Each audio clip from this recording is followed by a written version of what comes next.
اعوذ باللہ من الشیطان الرجیم بسم اللہ الرحمن الرحیم الذین استجابوا للہ والرسول من بعد ما اصابهم القرح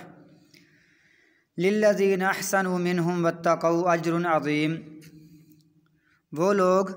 جنہوں نے جواب دیا اللہ کا اور اس کے رسول کا اس کے بعد کہ جو ان کو زخم پہنچا، زخم کی مصیبت پہنچی۔ جب جنگی احد سے مسلمان پریشان اور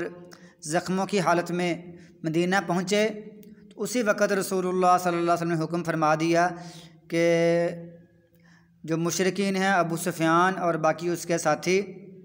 یہ ان کے تعاقب کے لیے پھر جانا ہے۔ تو مسلمان کٹے پھٹے زخمی 70 ان کے شہید، لیکن سب مسلمانوں نے اللہ کے نبی کی دعوت کو قبول کیا، اللہ کے حکم کو قبول کیا اور فوراً زخمی حالت میں ان کے پیچھے ان کے تعاقب میں نکل گئے ابو سفیان اور اس کے لشکروں کے۔ اللہ فرماتا ہے یہ لوگ جنہوں نے دعوت قبول کی اللہ کی اور اس کے رسول کی اس کے بعد کہ جو ان کو پہنچا تھا زخم، للذین ان لوگوں کے لیے احسنوا منہم جنہوں نے ان میں سے اچھائی کی، نیکی کی، واتقوا اور متقی پرہیزگار بن گئے، متقی پرہیزگار بنے اور اچھائی کی، ان کے لیے اجر عظیم بہت بڑا اجر ہے۔ اور دوسری طرف جو ابو سفیان اس کا خیال تھا کہ ہم نے ان کے اتنے مار دیے، شہید کر دیے، تو ہم نے ان کو صحیح طرح ان پر فتح حاصل نہیں کی، ان کا غنیمت کا مال بھی لے کر نہیں آئے، دوبارہ واپس جانا چاہیے۔ تو انہوں نے ایسے موقع پر اس نے اپنا کوئی لشکر تیار کیا، کوئی قافلہ تیار کیا، ان کو پیسے دے کر یا ویسے ان کو کہا کہ مدینہ منورہ جاؤ اور جا کر ان سے کہہ دو محمد رسول اللہ صلی اللہ علیہ وسلم اور اس کے صحاب کو، ساتھیوں کو، کہ ہم دوبارہ تم پر حملہ کرنے والے ہیں اور تم ان سے ڈر جاؤ۔ اور جب یہ قافلہ پیغام لے کر آیا، اللہ فرماتا ہے والذین وہ لوگ مسلمان لوگ، قال لهم الناس کہا ان کو لوگوں نے، جو قافلہ آیا تھا ان لوگوں نے کہا ان سے، ان الناس یقیناً لوگ، قد جمعوا لکم یقیناً جمع ہو گئے ہیں تمہارے لیے وہ جمع ہو کر پھر حملہ کرنے والے ہیں، فخشوہم ڈرو ان سے، فزادہم ایمانا اس چیز نے ان کو ایمان میں اور بڑھا دیا ان کو ایمان میں، وقالوا اور انہوں نے کہا، صحابہ کرام نے کہا، حسبنا اللہ ہمیں اللہ کافی ہے، ونعم الوکیل اور بہت اچھا وکیل ہے، اچھا حمایتی، اچھا کارساز اللہ تعالیٰ ہے۔ فانقلبوا تو وہ لوٹے بنعمت من اللہ اللہ کی نعمت کے ساتھ، تو وہ لوٹے اللہ کی نعمت سے، نعمت یعنی سلامتی کے ساتھ وہ لوٹے۔ جب صحابہ کرام پیچھے گئے تو ان کو پتہ چلا کہ مسلمان تو پیچھے ہمارے آ گئے ہیں، تو وہ پھر ڈر کر بھاگ گئے اور وہ مکہ مکرمہ پہنچ گئے۔ تو مسلمان وہاں سے سلامتی سے لوٹے، بفضل اور فضل سے لوٹے۔ وہ فضل کیا ہے؟ وہ ایک تجارتی قافلہ آ رہا تھا، رسول اللہ صلی اللہ علیہ وسلم نے ان سے سارا سامان خرید کر پھر آگے اس کو تقسیم کی، آگے اس کو فروخت کر دیا اور منافع کمایا، اور اسی منافع صحابہ کرام میں تقسیم کر دیا۔ یہ اللہ کا فضل ان پر ہوا۔ لم یمسسہم سوء نہیں چھوا ان کو کوئی برائی نے، کوئی تنگی نے، واتبعوا اور انہوں نے پیروی کی، رضوان اللہ کی رضامندی کی، واللہ اللہ تعالیٰ ذو فضل عظیم بہت بڑے فضل والا ہے۔ انما ذالکم الشیطان بے شک یہ شیطان ہے، یخوف جو ڈراتا ہے، اولیاءہ اپنے دوستوں سے، ذہن میں وہ یہ خیال ڈالتا ہے، وسوسے ڈالتا ہے کہ کافر بڑے طاقتور ہیں، ان سے ڈر جاؤ۔ فلا تخافوہم پس نہ تم ڈرو ان سے، وخافونی اور ڈرو مجھ سے۔ یہ نون زیر نہیں کا معنی ہوتا ہے مجھ سے، اس میں آخر میں چھوٹی یا ہوتی ہے تو وہ حذف کر جاتی ہے، اور ڈرو مجھ سے، ان کنتم مؤمنین اگر تم مومن ہو۔ ولا یحزنک الذین اور نہ آپ کو غم میں ڈال دیں وہ لوگ، یسارعون فی الکفر جو کفر میں آگے بڑھتے ہیں، بڑھ چڑھ کر حصہ لیتے ہیں۔ انہم بے شک وہ، لن یضروا اللہ شیئا اللہ کا کچھ بھی نہیں بگاڑ سکتے، اللہ کا کچھ نقصان نہیں کر سکتے۔ اللہ ان کو اس لیے، وہ کفر میں آگے اس لیے بڑھ رہے ہیں، اللہ ان کو بڑھا رہا ہے تاکہ وہ کافی بہت زیادہ گناہ کر لیں، کفر کر لیں، اللہ ان کو تباہ و برباد کر دے گا اور ان کے لیے جہنم میں حصہ رکھے گا ان کا۔ یرید اللہ تعالیٰ چاہتا ہے، اللہ یجعل لہم حظا کہ نہ بنائے ان کے لیے کوئی حصہ آخرت میں ان کے لیے جنت میں سے کوئی حصہ نہیں ہے۔ وَلَهُمْ عَذَابٌ عَظِيمٌ اور ان کے لیے بہت بڑا عذاب ہے۔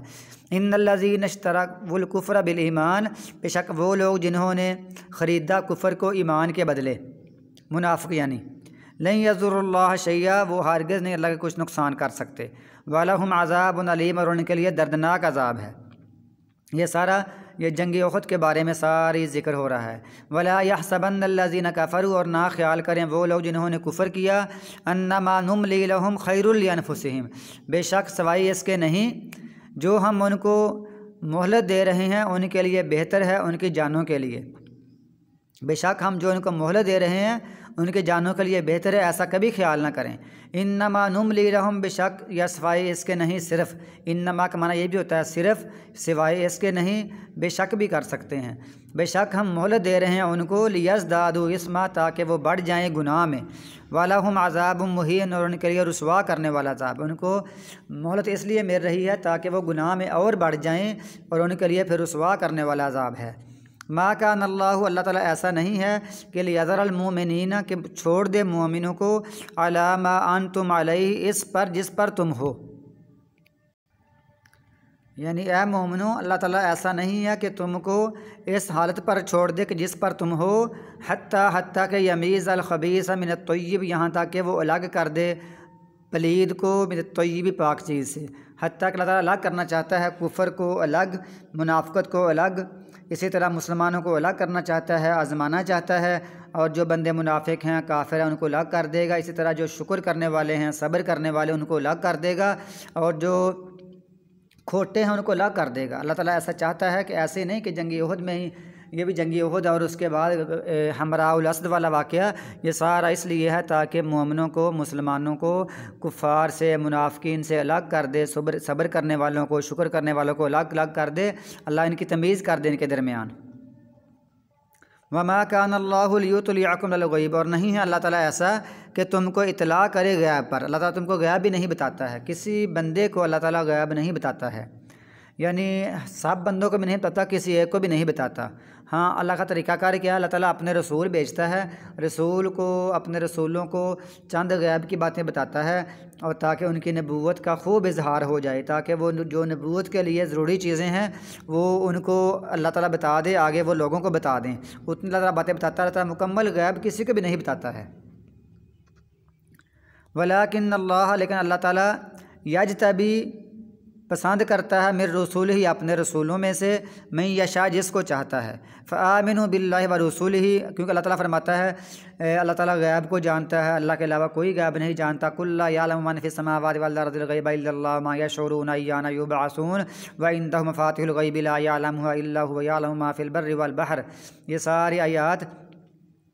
اور سورہ انعام کی آیات جگہ جگہ پر اللہ تعالیٰ فرماتا ہے کہ اللہ کے علاوہ کوئی غیب نہیں جانتا، ان اللہ عندہ علم الساعہ وَيُنَزِّلُ الْغَيْثَ وَيَعْلَمُ مَا فِي الْأَرْحَامِ، یہ ساری آیات جو ہیں اللہ تعالیٰ فرماتا ہے کہ میرے علاوہ کوئی بھی غیب نہیں جانتا، ہاں اپنے انبیاء کو میں منتخب کرتا ہوں، ان کو رسول بناتا ہوں اور ان کو چند باتیں بتاتا ہوں تاکہ ان کی جو نبوت کا خوب اظہار ہو جائے، ان کو تقویت مل جائے اور لوگ ان کی باتوں کا اقرار کر لیں۔ فآمنوا باللہ ورسولہ، ایمان لاؤ اللہ کے ساتھ اور اس کے رسولوں کے ساتھ، وَإِن تُؤْمِنُوا، اور اگر تم ایمان لے آؤ گے، وَتَتَّقُوا، اور پرہیزگار بن جاؤ گے، فَلَكُمْ أَجْرٌ عَظِيمٌ، تمہارے لیے بہت بڑا اجر ہے۔ وَلَا يَحْسَبَنَّ الَّذِينَ يَبْخَلُونَ، پیچھے اپنی جان کا ذکر ہو گیا، بھی جان اللہ کے سامنے اللہ کی راہ میں پیش کرنی ہے، یہاں بھی مال کا ذکر ہو رہا ہے، کیونکہ منافقین اپنی جان کو بڑا پیار کرتے ہیں، وہ اللہ کی راہ میں جاتے بھی نہیں ہیں، اور مال سے بھی بڑی محبت کرتے ہیں، مال کی بڑی حرص، لالچ اور طمع رکھتے ہیں، اپنے مال کو بھی فی سبیل اللہ خرچ نہیں کرنا چاہتے، اللہ ان کے بارے میں بتا رہا ہے۔ اور وہ لوگ خیال نہ کریں جو کنجوسی کرتے ہیں، اس کے ساتھ اللہ نے ان کو عطا کیا اپنا فضل، وہ اس کو خیال نہ کریں کہ ہوا خیر اللہم، کہ وہ ان کے لیے بہت اچھا ہے، اچھا نہیں ہے ان کے لیے، بل ہوا شر اللہم، بلکہ ان کے لیے برا ہے۔ برا کیا ہے؟ سیطوقون، عن قریب وہ توق پہنائے جائیں گے، ان کو توق پہنایا جائے گا، یعنی ان کے گردنوں میں کڑے پہنائے جائیں گے آگ کے۔ ما بخلوا بھی، جو انہوں نے کنجوسی کی، جو اس مال کے ساتھ کنجوسی کی، اللہ فرماتے ہیں وہی بخیلی، وہی کنجوسی ان کے گلوں میں ان کے توق بنا کر پہنائے جائیں گے یوم القیامہ، قیامت کے دن۔ وَلِلَّهِ مِيرَاثُ السَّمَاوَاتِ وَالْأَرْضِ، زمینوں اور آسمان کی وراثت اللہ کی ہے، اللہ ہی مالک ہے ساری زمینوں و آسمان کا۔ واللہ، اللہ تعالیٰ بما تعملون خبیر، جو تم عمل کرتے ہو اس کی خبر رکھنے والا ہے۔